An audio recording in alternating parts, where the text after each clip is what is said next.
Bom dia, boa tarde, boa noite. Esta é mais uma edição de Pedro e Cora, aquele seu programa sobre as coisas digitais, sobre as coisas do mundo, mas às vezes é só a gente batendo papo, tá? Hoje é sobre digital e também é a gente batendo papo, porque sabe como é que é, né? Como só ia acontecer. Pedro e Cora, toda terça-feira, toda quinta-feira, no canal de YouTube no meio ou na sua plataforma favorita de podcasts. Eu sou Pedro Dória, ao meu lado está minha queridíssima amiga Cora Rona. Cora, a gente vai falar sobre o futuro incapaz de compreender o passado. É algo assim? Sobre o acaso através do qual a história se manifesta ou não. E você não sabe o que isso tem a ver com o mundo digital, né? Tudo. Vem.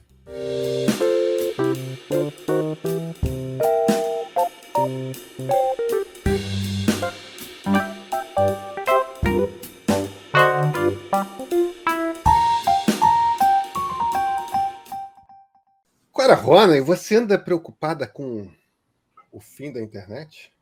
O desaparecimento da internet? Ou alguma coisa similar a isso? É isso? É mais ou menos isso, mas não é exatamente. Não exatamente. Sabe o Brewster Kahle? Brewster Sei. Kahle é um daqueles pioneiros da internet que criou o Internet Archive. O Internet Archive é aquele arquivão da internet, tem a Wayback Machine, onde você pode consultar os sites como eram há 20 anos. Isso. Enfim, ele escreveu um texto ótimo essa semana, 2 semanas, sobre o fim do registro da história, os riscos que a gente está correndo.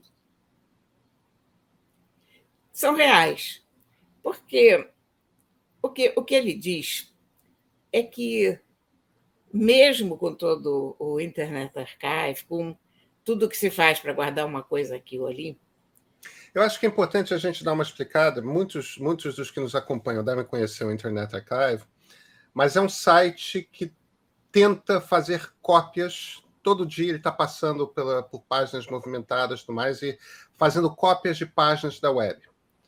Você não tem tudo lá, mas você tem as páginas internas de um site de um determinado dia, aí meses depois tem outro dia, de forma que meio que você tem retratos fragmentados de como que a internet foi. Então, se você vai, sei lá, www.canalmeio.com.br, você vai encontrar como era em 2016. Você vai encontrar como era em 2017. Você vai encontrar como era em tempos diversos. Isso vale por quase todos os sites da internet, né? Mas não é um arquivo completo, é bom a gente sublinhar, até porque não tem como ser um arquivo completo. E ele aponta para 2 pontos que, nesse momento, preocupam ele. Um é que há muitas editoras movendo processos contra bibliotecas por manterem cópias digitais de livros nos seus arquivos, emprestando cópias digitais. Enfim, é aquela mesma mentalidade que a gente tinha antigamente com os arquivos de música. As gravadoras eram contra as pessoas baixarem, enfim. No lado da música, isso já foi mais ou menos resolvido. Mas no lado das editoras, a coisa ainda está rendendo legalmente e há muitos processos para que as bibliotecas abram mão disso. A questão é que nem as bibliotecas querem ter todos os livros em papel e nem podem ter. E não há espaço no mundo que guarde tudo isso.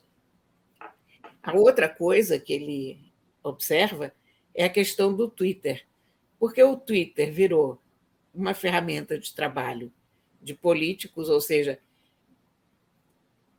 há muita política acontecendo No Twitter. no Twitter. O que é política hoje é história amanhã, conforme a gente sabe. Claro. E esses registros se perdem. Em 2010, o Twitter teve a ideia muito avançada para aquele momento de fazer uma parceria com a Library of the Congress, a Biblioteca Nacional dos Estados Unidos, para guardar todos os arquivos do Twitter. Isso seria uma espécie de Internet Archive Específico do do Twitter na Biblioteca Nacional. Mas acontece que essa visão que o Twitter teve não foi compartilhada pelo resto das pessoas. E aí, um ano depois, isso já não estava funcionando, o próprio Congresso já tinha acabado com os fundos que garantiam aquilo, enfim. Por enquanto, o Twitter está lá, mas entra um maluco como Elon Musk, que demitiu mais algumas pessoas essa semana, Isso. aliás. Quarta onda das demissões. Eu não sei nem quem é que ainda está lá, mas, enfim, ainda deve ter uma meia dúzia de pessoas lá para ligar as máquinas, ou apagar a luz, cuidar tirar o pó do aspirador robô, né? Sei lá, alguma coisa as pessoas ainda estão fazendo lá. Enfim, então, de repente, o que o Brewster Kahle diz é que nós estamos usando e fazendo a nossa história de uma forma muito precária. E eu concordo com ele, e isso me causou preocupação, porque eu tenho exemplos comigo mesma, sabe, de coisas assim. Por exemplo, uma vez, em 1989, eu resolvi testar um programa de criptografia usando a minha correspondência daquele ano, criptografando toda a minha correspondência num disquete. É óbvio que eu perdi toda a minha correspondência do ano de 1989, porque naquela época que a gente usava disquetes, a gente não tinha discos rígidos, aquilo estava naquele negócio que eu criptografei, esqueci a senha e nunca mais consegui descriptografar. Ninguém perdeu nada com isso, nem eu. Mas isso mostra como é rápido e como é perigoso fazer esse tipo de coisa.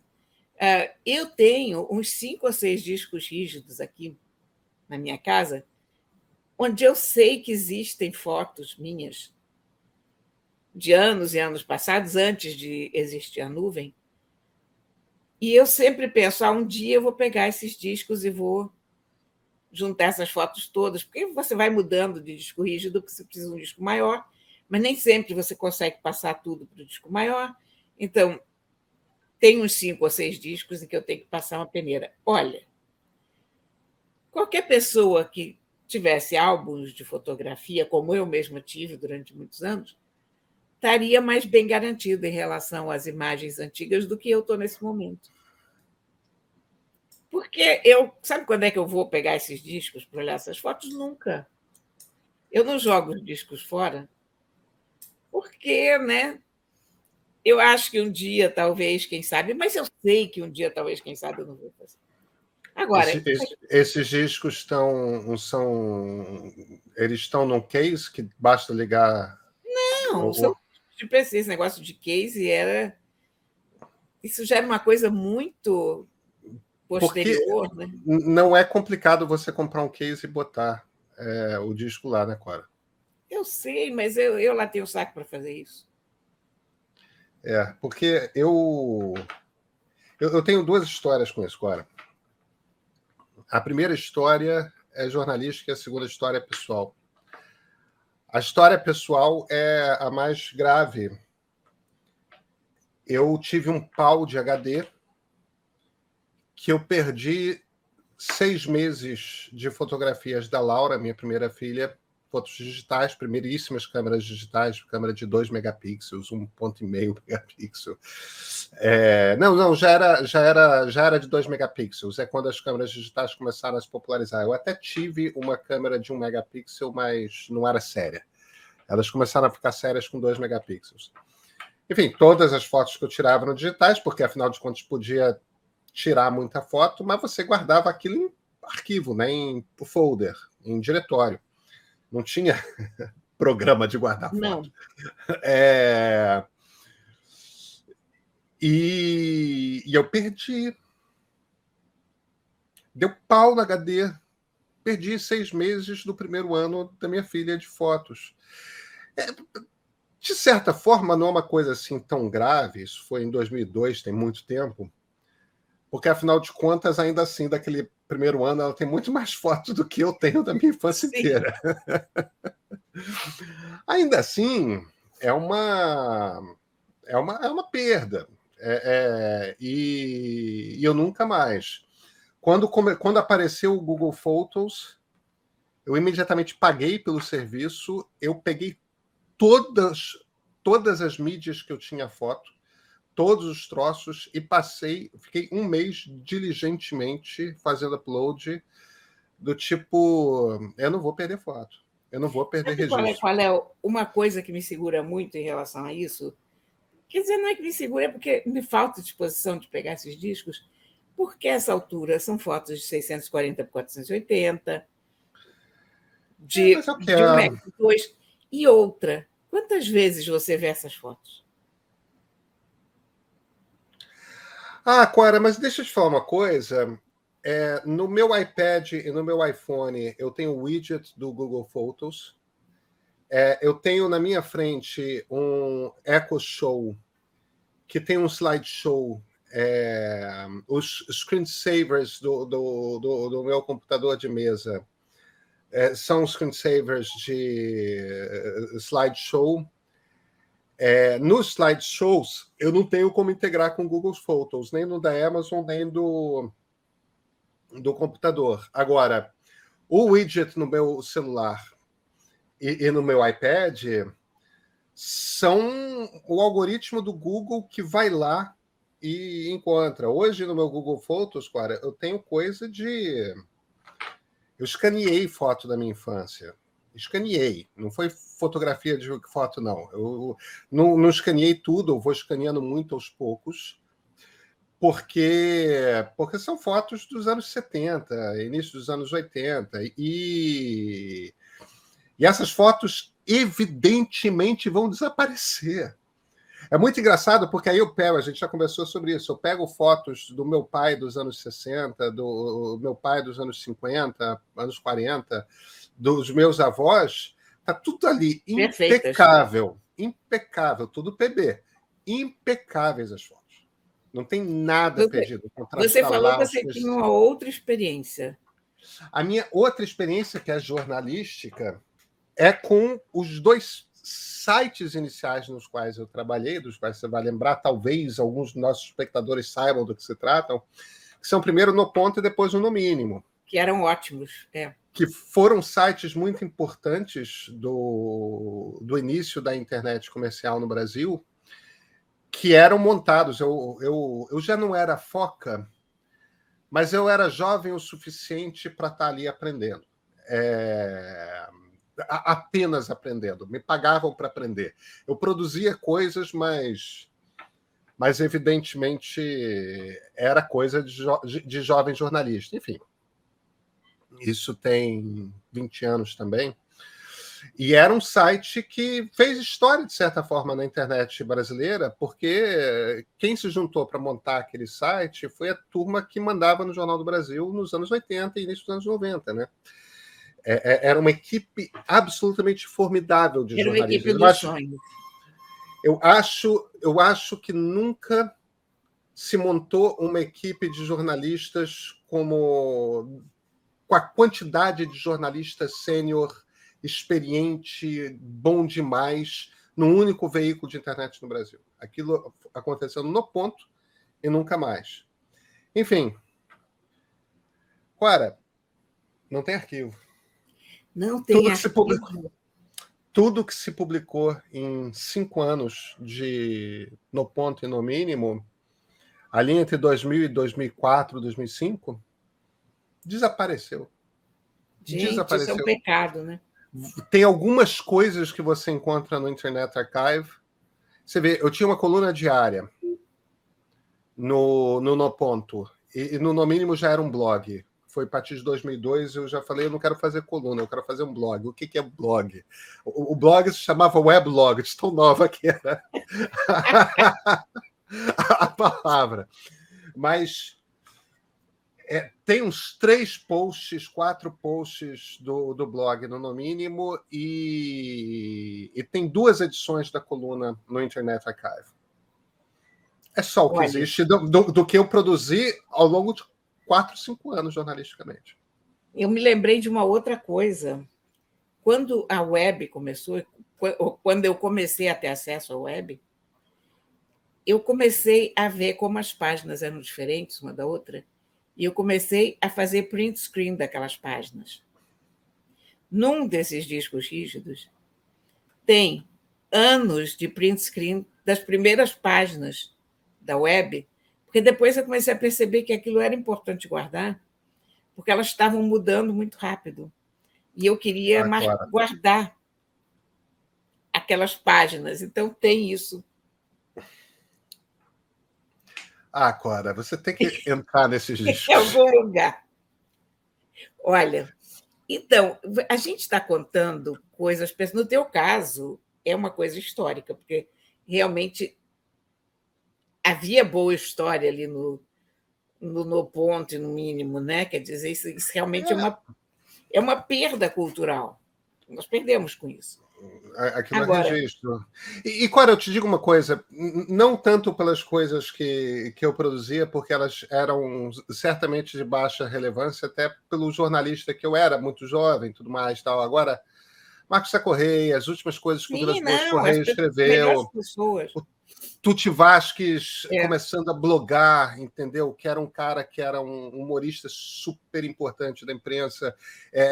O Alfredo continua aí, apenas ele não se manifesta mais com Tuti, senão de vez em quando pelo Twitter.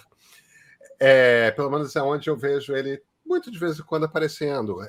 Mário Sérgio Conte, você começa Arthur da Pieve, você começa Guilherme Fiuza estava lá antes de virar a besta negra da Jovem Pan. Besta negra traduzindo como Bete Noir, tá? Por favor, não. Antes de Bolsonaro. Antes de Bolsonaro. Mas tinha muita gente boa. Agora, sabe, Pedrinho, o que eu fico pensando? Essa coisa dos arquivos históricos, isso não é de agora que isso... Não vou dizer me preocupa, porque quando a gente usa a palavra preocupação, todo mundo acha que você está pensando nisso o dia inteiro, mas eu tenho uma certa inquietação psicológica em relação a isso, porque a quantidade de arquivo que tem no mundo é maior do que nós jamais vamos sequer compreender. E cada vez que tem mais gente no mundo, e cada vez que tem mais gente produzindo texto e fotografia e vídeo, cada vez aumenta mais o número de documentos que a gente vai deixando. Isso também é uma forma de apagar a história, porque ninguém consegue ver tudo isso. Eu, às vezes, penso... Eu adoro livros de história, eu tenho centenas de livros de história aqui, e eu penso como a história que está registrada neles é ocasional, como ela depende da sorte de alguém encontrar um documento ou não, como ela se forma a partir do que permaneceu, em termos de documento, e do que desapareceu. Então, aquela ideia que a gente diz que a história é escrita pelos vencedores, a história também é escrita por quem tem os melhores arquivos. Porque as sociedades que não deixaram plaquinhas cuneiformes ou que criaram escritas que a gente não conseguiu decifrar até hoje, elas estão em silêncio, desapareceram, sumiram. E, por outra, aí eu vou ficando niilista, eu penso, e qual é a importância que isso tem no frigir dos ovos? E diante do que é a história da Terra, e um dia vai chegar um meteorito aqui e acabar com tudo isso, assim como acabou com os dinossauros, e nada disso terá mais a menor importância. Mas até lá eu me preocupo, sabe? Deixa eu botar uns poréns aí. E eu não sei nem se eu me convenço disso. Por um acaso, hoje eu estava lendo um texto sobre Emily Dickinson, daquelas coisas que simplesmente apareceu um tweet curioso, cliquei e fui ler. E eu fui relembrado de uma coisa que eu sabia, mas sumiu da minha cabeça. Emily Dickinson é considerada uma das grandes poetas americanas, talvez a primeira poeta mulher importante dos Estados Unidos. Nós temos 15 poemas dela.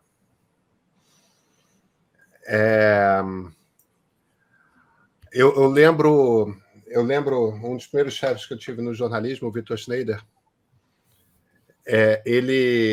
O grande orgulho da carreira dele como repórter do segundo caderno do Globo, isso acho que é anos 70, anos 80, uma coisa assim, foi uma viagem que ele fez a Portugal porque ele teria acesso a um baú que teria pertencido a Fernando Pessoa. Esse baú é muito famoso, sim.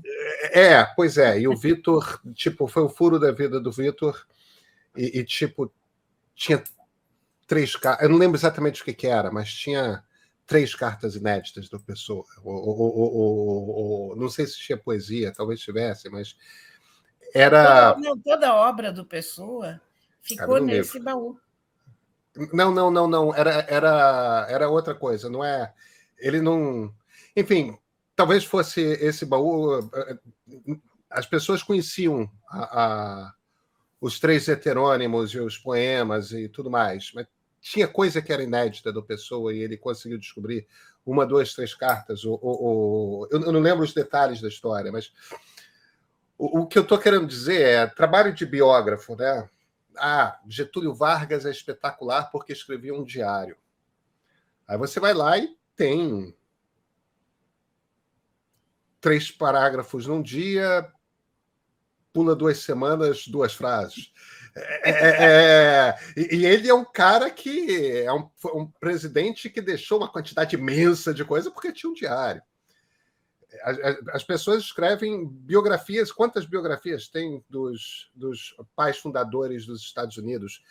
Quantas biografias tem do Pedro II? Tem umas 5 ou 6 biografias, 4 ou 5 biografias de Dom Pedro II, que talvez tenhamos 200 cartas de Dom Pedro II escritas por ele. Talvez tenhamos, sabe? E ainda assim, teses... Eu mergulhei muito em Confidência Mineira. A quantidade ínfima de informações que temos sobre o Tiradentes. Existe uma biografia dessa grossura de Tiradentes.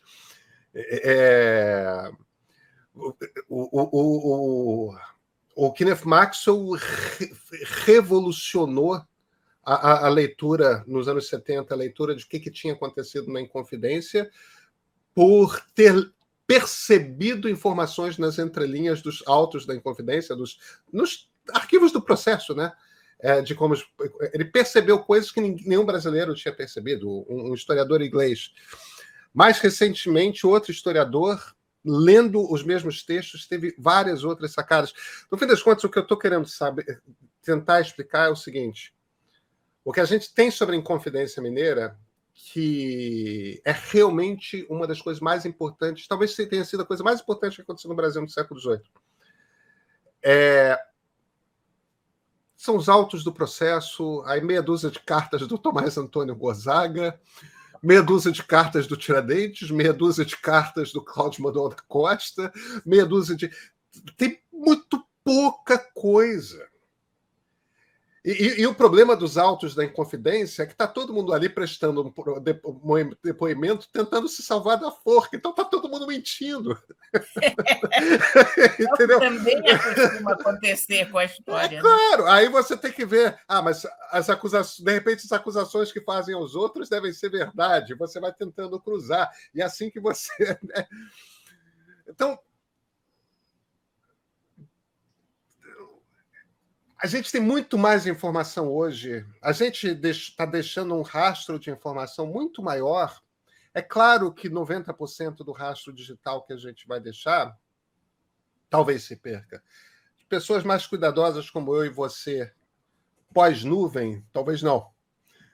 Mas sempre, sempre lembrando que a nuvem também é computador. Mas. Quer dizer, é um computador mantido por gente experiente, com dinheiro para manter aquela nuvem, mas a nuvem também não é um cofre É, forte, né? mas não é um computador. Não, são vários. Tem São vários redundância. computadores com várias cópias, com. Não, quando eu digo um computador, eu estou me referindo àquela ideia inicial de que o computador é a rede, sabe? É. E eu já E olha, pensei. eu visitei uma vez um. Lembra de uma empresa chamada EMC? Lembro. Estou vendo a logo dela, uma coisa meio anos Exatamente. 70, né? Essa foi uma das primeiras empresas a manter nuvem para bancos. Então, ela era. Você imagina o que eram seguros, aqueles sistemas deles de backup, era uma coisa fabulosa. Eu visitei um dos centros de dados deles e eram, olha, máquinas e máquinas e máquinas, genial. E havia uma coisa exatamente igual àquela em algum ponto dos Estados Unidos que ninguém sabia onde ficava, por uma questão de segurança. Quer dizer, então, no momento que aquilo caísse ali, entrava aquele outro lugar em A redundância. redundância em ação imediatamente. Era uma coisa fenomenal. E eles tinham mapas de telecomunicações que, olha, sabe o Fly Trader hoje? Você vê todos os aviões? Sim. Naquela época você via toda a. Quer dizer, hoje você vê também, mas naqueles mapas deles, você via todas as telecomunicações como estavam naquele determinado momento. Quer dizer, onde a comunicação estava mais forte, mais fraca, onde tinha mais espaço, menos, onde podia estar acontecendo algum problema porque estava muito sobrecarregada. Olha, um fenômeno de coisa. Mas não é impossível que uma coisa dessas desmonte. Eu vou usar uma expressão muito simplificada, mas que alguém tire aquilo da tomada. Não, o Google pode falir. A minha redundância é que eu também tenho tudo no Apple Photos. Pode começar uma guerra nuclear. Olha, eu já botei a minha cabeça em paz em relação a isso, porque a verdade também é a seguinte: eu tenho não sei quantos álbuns de fotografia ali no armário que eu não olho. São os álbuns antigos. Quem de nós tem tempo hoje para se sentar e olhar álbuns de fotografia antigos? Eu tenho essa mania de ler, outros têm mania de ver série. A gente está no computador, a gente tem gatos, a gente tem uma vida, a gente tem a família, a gente tem os amigos, a gente sai para jantar, a gente sai para almoçar, a gente tem que pagar a conta, É, sabe? eu. Engraçado, você está conversando sobre isso. Minha avó tinha uma mesa de centro da sala dela, tinha gavetas, e dentro dessas gavetas tinham álbuns de fotografia. E sempre que chegava alguém da família que vinha de Manaus, porque a família da minha avó é do Amazonas, da minha avó materna, o programa, parte da visita era tirar os álbuns todos e rever as fotos do tempo de Manaus, vieram nos anos 50, porque o lado da minha avó, né, veio nos anos 50 para o Rio, era tirar os álbuns e ver as fotos do tempo de Manaus e ver as fotos mais recentes para atualizar sobre o que aconteceu com a família desde então. E aquilo era um programa que realmente entretinha as pessoas, não era chato. Mas é preciso levar em consideração o fato de que tinha 40 fotos por ano. Pois E é. tinha anos que não tinha foto. Quer dizer, acho que 40 fotos por ano é uma coisa a partir dos anos 80. Antes isso não era nem isso. Os álbuns da minha família também entretinham a gente assim, É, porque pelo mesmo motivo. Primeiro, porque as fotos em preto e branco seguravam muito bem. é, é. Então, eram imagens que estavam muito bem. Depois, porque eram poucas. Não, pois eram poucas fotos. Porque foto nos anos 50, 60, início dos 60, você não tirava, né? Você ia ao fotógrafo tirar, ou então o fotógrafo ia à casa tirar, então era uma coisa meio evento, né? E aí, a partir dos anos 60, começaram a se popularizar as câmeras, mas era uma coisa para robista, né? Não era todo mundo que tinha câmera. É aquela coisa do Antonioni, né? Blow up, quando começa a ficar aquela coisa meio Richard Avedon, né? Que começa a ficar uma coisa glamurosa você ser fotógrafo e tudo mais, mas era uma coisa que estava. É nos anos 70 que a fotografia privada começa a se popularizar, né? Não é nos anos 70? Imagino que um pouco antes disso, né? Final dos anos 60. Porque também você também tinha uma coisa. Quando eu me lembro que quando era criança, eu teria uns 8, 10 anos, eu me lembro de ter uma foto com meu pai ótima lá perto do Teatro Municipal, que eram aqueles lambe-lambes da rua, lembra? Que ficavam no centro. Claro. Faziam foto da gente e tal. Então, essa época a coisa já começava a ser comum, você já tinha fotos feitas em casa também. Você tinha câmeras já nas praças em geral, tinha lambe-lambe, né? Que eram esses fotógrafos de. Agora tem uma outra coisa, né, Cora? A foto digital me permitiu me tornar um fotógrafo decente. Coisa que eu nunca tinha sido. E eu me tornei um fotógrafo decente não por conta de algoritmo, não, mas porque eu tiro 200 fotos e uma sai boa. Exatamente. Não, olha, isso é muito importante. Com a foto digital, nós viramos os melhores fotógrafos que conseguimos ser. Eu sei enquadrar, eu tenho noção de composição, então eu sei como organizar a imagem. Agora, tem o Leozinho, por exemplo, o Léo Martins, que é fotógrafo do Globo. Eu estou citando ele porque ele é meu amigo, o cara de quem eu gosto muito, mas eu poderia citar outros fotógrafos. Esse ano eu chamei o Leozinho, eu preciso de umas fotos minhas, porque a maior parte das fotos de divulgação que eu uso, quando a editora pede, quando quem me contrata para palestra pede, a minha barba já estava com alguns fios brancos, mas eu não tenho mais cara de pau de mostrar fotos de 6 anos atrás, porque eu estou muito mais grisalho. Eu preciso, por um rigor jornalístico, eu preciso de fotos novas. Ele ficou 1 hora aqui em casa, tirou algumas fotos, me mandou 1/4 das fotos que ele tirou. E qual era um troço? Ele tem uma coisa de expressão, tem uma coisa de movimento, tem uma coisa de luz, tem uma coisa de. É tanta coisa que ele está pensando visualmente quando ele está fotografando. Eu sei reconhecer. Eu sei reconhecer o que é uma foto boa. Eu não sei fazer. Não daquele jeito. Não daquele jeito. Eu não sei fazer. Agora, a fotografia digital te permite tirar 200 fotos e como eu sei reconhecer o que é uma foto boa, eu sei que uma daquelas 200 é boa. Sim.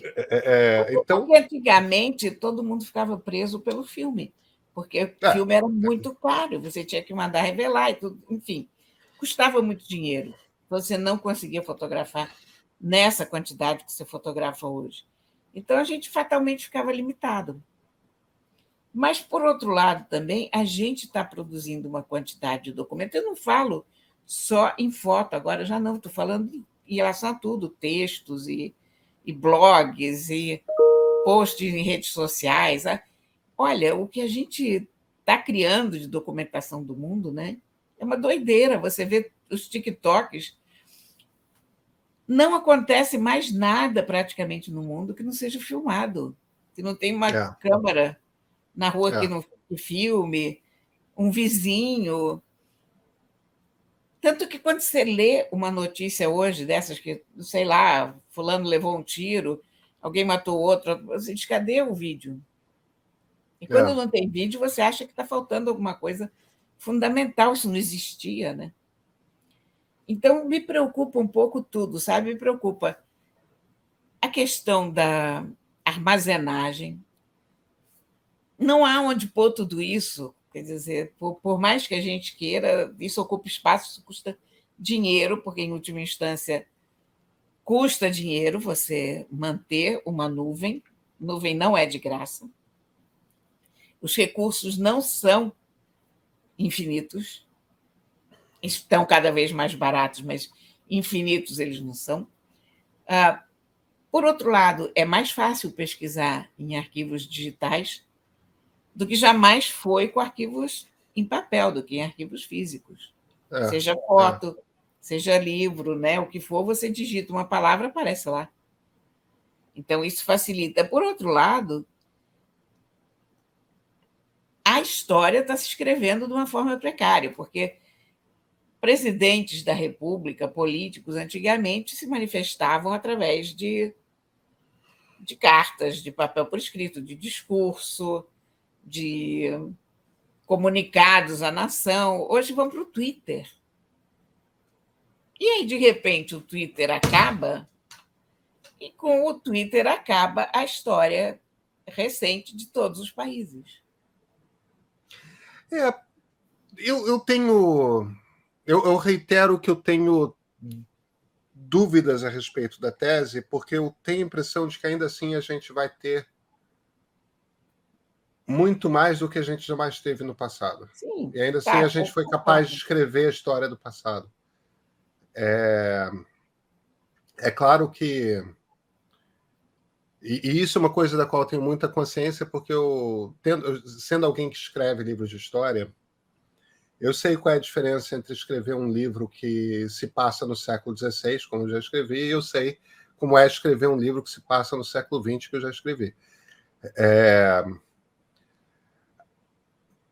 Eu consigo descrever, por conta dos jornais do dia, se fazia sol, se chovia torrencialmente, se tem um gosto do dia, se você sabe onde procurar a informação, que você consegue ter uma descrição que, no século XVI, se você não tiver tido a sorte de um cara como Nicolas Barré, que era o piloto do Villegagnon, que é um sujeito que tentou montar uma colônia francesa no Brasil, um pouco antes do Rio de Janeiro nascer, se não é o piloto do Villegagnon que se preocupava em descrever como é que era o tempo no Rio de Janeiro, como do que chovia, como é que era o sol, esse tipo de coisa, as cartas dele são lindas. O cara era um piloto, é inacreditável.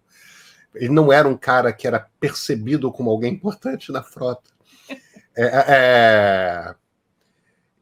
Aliás, isso é uma coisa engraçada, porque tinha um bando de sábio na frota do Villegagnon, e da turma que ele trouxe para o Brasil, quem deixou os depoimentos mais valiosos foram um sapateiro que era considerado analfabeto, um huguenot chamado Jean de Lery, que deixou um livro que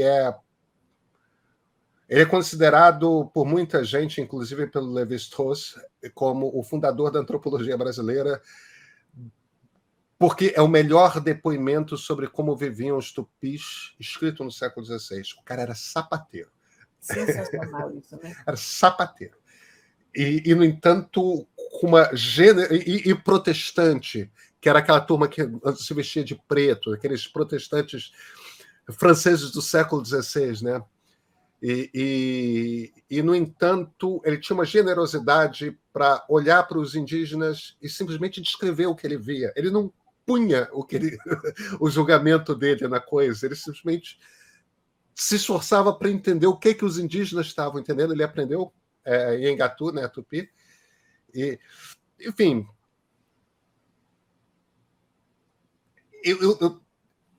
eu entendo a obsessão tecnológica de precisamos guardar tudo, mas nunca se guardou tudo. Não. E o que eu tenho certeza que o que a gente está guardando hoje é muito, muito, muito, muito, muito, muito, muito mais do que... E hoje eu quero descrever como é que o dia estava no dia 5 de julho de 1922, quando os 18 do Forte saíram do Forte de Copacabana para tentar derrubar Epitácio Pessoa. Eu consigo ir no Correio da manhã do dia seguinte e olhar as 4 linhas que ele dá sobre como estava o tempo no Rio. Tem a temperatura, tem os ventos, tem se fazia sol, se chovia, se a chuva era torrencial, tem 4 linhas ali. E 4 linhas você escreve um parágrafo, porque você sabe como é que o tempo no Rio funciona, tudo mais. O Google te oferece sites, números que calculam exatamente onde estava o sol naquele momento, às 16 horas, que eles começaram a trocar tiros. Quer dizer, se constrói se constrói como se fosse uma peça de literatura. Eu tenho certeza que se alguém daqui a um século estiver escrevendo uma história passada em 2023, vai fazer uma busca em algum lugar e vai encontrar alguém que estava descrevendo como é que estava o tempo em Copacabana, com muito mais detalhes do que aquelas 3 linhas te dão, sabe? Enfim, Cora, eu entendo a preocupação, eu acho que eu não compartilho dela. Eu já compartilhei mais, eu não compartilho dela hoje. Olha, eu acho fascinante pensar sobre isso, pensar sobre os arquivos da humanidade, sobre o que se salva, o que se perde, e como as coisas se perdem nas circunstâncias mais bizarras. E eu adoro, eu acho que, assim, se me perguntar qual é uma das tuas cenas de cinema favoritas, eu vou te dizer que uma das minhas cenas de cinema favoritas é o final dos Caçadores da Arca Perdida. Indiana Jones e os Caçadores da Arca Perdida.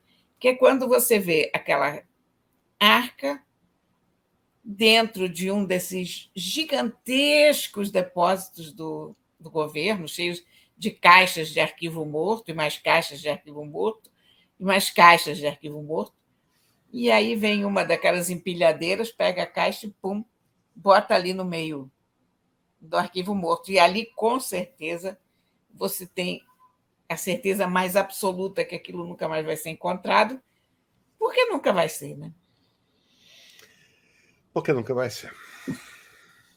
Porque nunca vai ser. E Aliás, não reencontraram a Arca da Aliança até hoje, para você ver. Olha, e aí eu penso também nesses papéis que a gente tem que preencher quando a gente viaja, os formulários de entrada, cada vez menos, mas quando você chega em Katmandu, por exemplo, você ainda tem que preencher, ou ainda tinha que preencher da última vez que eu fui, um formulário em papel dizendo o teu nome, e endereço e número do passaporte, e eu penso na inutilidade disso, porque quem vai ler essa papelada toda, quem vai guardar essa droga toda? Turistas de todos os cantos, escrevendo em todas as línguas possíveis. Caramba. Não é?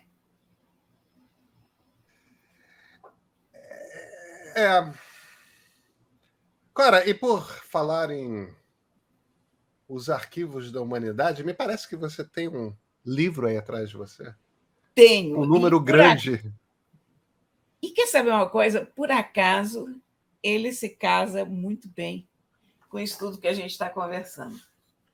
Porque o livro é esse aqui, ó. 1000 anos de alegrias e tristezas do Ai Weiwei. É.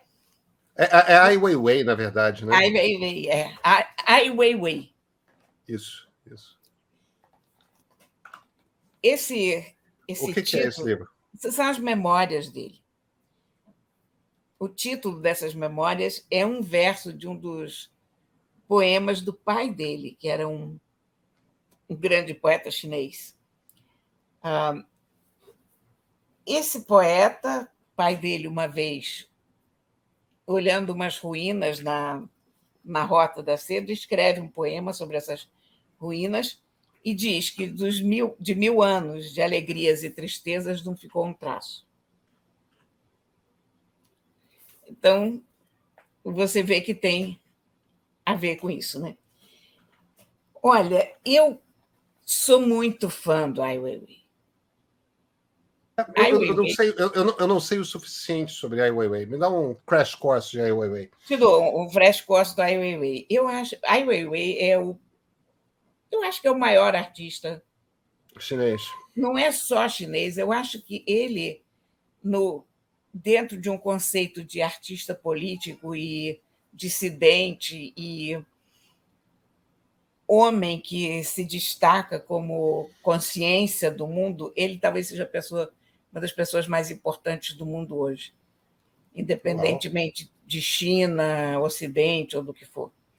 Eu acho a voz dele de uma importância fora do comum.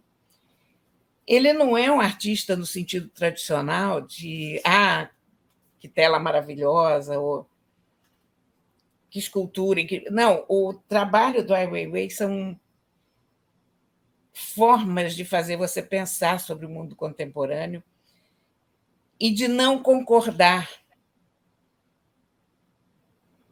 com a maior parte das coisas que ele vê.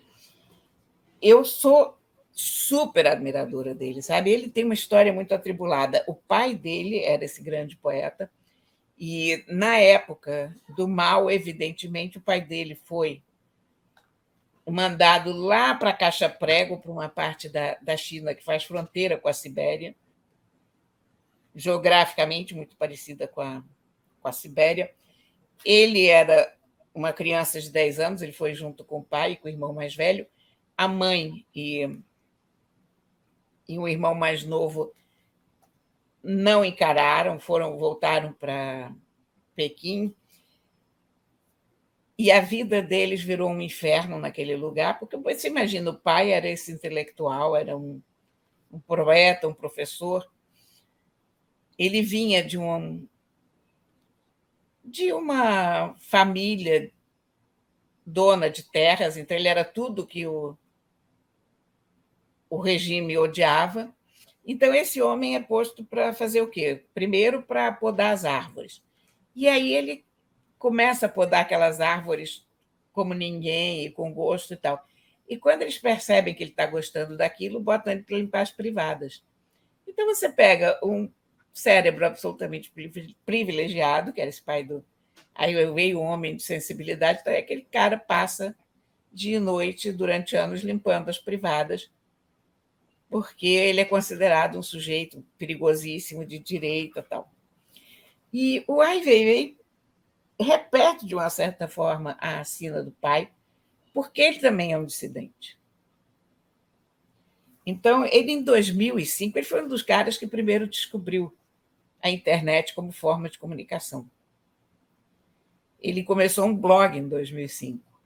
E foi esse blog que deu a ele a fama planetária que ele tem. Que as pessoas descobriram ele. E ele começou a falar sobre o que ele estava vendo. E ele é um artista muito interessante como artista. Ele escrevia agora em mandarim ou em alguma língua europeia? Não, escrevia em inglês. Ele, em 78, ele foi para Nova York, estudou em Nova York. A família dele tem idas e vindas, quer dizer, ela não fica em desgraça eternamente. Quando o regime melhora um pouquinho, a vida deles melhora um pouquinho, depois recrudesce, as coisas recrudescem. Ele foi preso, Ai Weiwei foi preso também na China, passou 81 dias preso. Quando soltaram ele, deram a ele isso em 2012, uma multa de 2 milhões e 400 mil dólares, que é aquelas coisas não pagáveis, quer dizer, aquele tipo de coisa que o regime faz para realmente massacrar a pessoa. Uma das obras dele mais conhecidas é uma instalação que ele fez na Tate Modern com 100 milhões de sementes de girassol, de porcelana, e cada uma pintada à mão. Ele foi para a principal cidade de porcelana, de fabricação de porcelana da China, e ele fez essa encomenda aos caras. Disse: olha, estou precisando que vocês me façam 100 milhões de sementes de girassol, de porcelana, pintadas,